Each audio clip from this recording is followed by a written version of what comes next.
Hello everyone, good evening. আজকে বিকেল থেকে ভিডিওটা শুরু করলাম। আর এই দেখো, আজকে ছাদে নিয়ে চলে এসেছি একটা অপরাজিতার গাছ। একটা না, এখানে দুখানা আছে, মানে নীলকণ্ঠের গাছ। তো এই দেখো ছাদে নিয়ে চলে এসেছি আজকে দুটো অপরাজিতা গাছ। তো এটা সাদা না নীল জানি না, যখন হবে ফুল তখনই বুঝতে পারবো। তো চলো, এটা কোথায় যে রাখবো সেটাই ভেবে পাচ্ছি না, কোন সাইডে রাখবো। এটা যদি বেয়ে ওঠানোর দরকার হয় এদিকেই ঠিক আছে, এদিকেই ঠিক আছে। আমিও ভাবছি এটা এখানেই ঠিক আছে।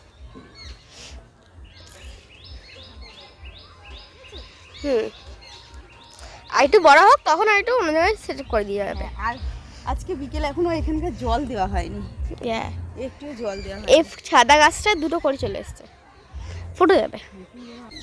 আচ্ছা বন্ধুরা, তোমরাই বলো, যখন যেটা না থাকে সেটা কিন্তু দরকার হয় না, কিন্তু যখন থাকে কোনো কিছু সেটা কিন্তু প্রচণ্ড আকারে দরকারি হয়ে যায়। যেরকম আগে আমাদের ছাদ ছিল না, কোনো দরকারই ছিল না, এখন ছাদ হয়েছে, গাছগুলো উপরে রাখা হয়েছে, তো গাছগুলো যত্ন করতে হয়। প্লাস এটা ওটা ধরো একটু ধুয়ে মেলে দিই, যেটা শুকাতে তাড়াতাড়ি হয়ে যায়। আমি মেলে দিয়েছি এখনো। হ্যাঁ, মেলে দিয়েছি, ওগুলো এখনো নেওয়া হয়নি।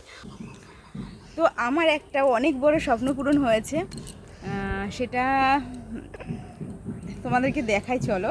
আমার একটা স্বপ্ন ছিল, যেটা মানে যাদের আছে তাদের জন্য ছোট, বাট আমাদের জন্য অনেক বড়। হ্যাঁ, যেটা যেটা যেটা বলছি, যাদের এই জিনিসটা আছে তাদের জন্য কিন্তু কোনো ব্যাপারই না, কিন্তু আমাদের তো ছিল না।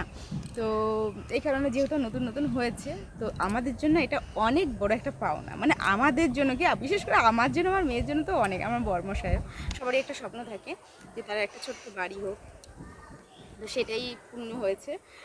তোমরা তো জানোই আমাদের ছাদ ঢালাই হয়েছে কিছুদিন হলো, তো ছাদ এখন পরিষ্কার হয়ে গেছে। আর আমার একটা স্বপ্ন, যেটা বলছিলাম সবথেকে বড় স্বপ্ন, সেটা হলো, আমার স্বপ্ন ছিল যে ছাদ থাকবে, ছাদের সাইডে থাকবে গাছ, মানে যে কোনো ফল গাছ। তো সেখান থেকে আমি ছাদে উঠে ফলটাকে পেড়ে খাবো। তো আমাদের তো অন্য কোনো ফল নেই, তো একটা জিনিস লাগাবো। হ্যাঁ, কুশের পরে লাগাবো, এখনো দেরি আছে। তো একটা জিনিস এখন আছে, ওই দেখো আম, এটা তোমার একদম ছাদের সাইডেই আছে, আমরা কিন্তু যখন খুশি পেরে খেতে পারবো। তো আমার ইচ্ছা আছে কাঁচা আম পেরে আগে মাখা খাবো, তারপরে পাকা একটা আম পাকবে যখন, তখন চাকু দিয়ে কেটে ছাদে বসে বসে খাবো। তো এটা একটা বড় স্বপ্ন ছিল আমার, যে গাছ থেকে পারবো, মানে ছাদের থেকে গাছের থেকে আম পেরে খাবো। তো সেটা কিন্তু পূর্ণ হয়ে গেছে। এদিকে আসো, দেখাচ্ছি।